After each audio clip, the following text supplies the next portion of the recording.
Now here's a transformation from dour to delightful. Boarded up storefronts in Vancouver are becoming canvases for works of art. Local artists are painting the murals with messages of hope and perseverance. The project organizer says it's all about helping people stay positive right now. We've asked all the artists to do is to convey messages of hope, images that can spark joy, celebrate resilience, lots of different interpretations of that, but everything's been really positive and really amazing so far. The response has been amazing. The artists just telling us on the streets, people honking at them, cheering for them, letting them know that they really appreciate what they're doing.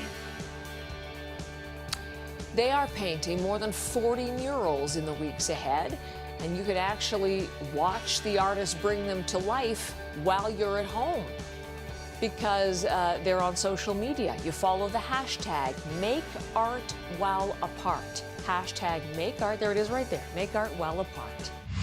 A local artist, part-time doctor Brian McKinnon, who replaced the shutters of his house with those panels made from toys. He was hoping to bring something bright and colorful to the neighborhood.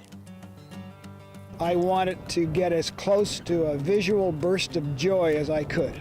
Partly it's because of what's going on in the world right now, some tragedies that have happened in the Maritimes.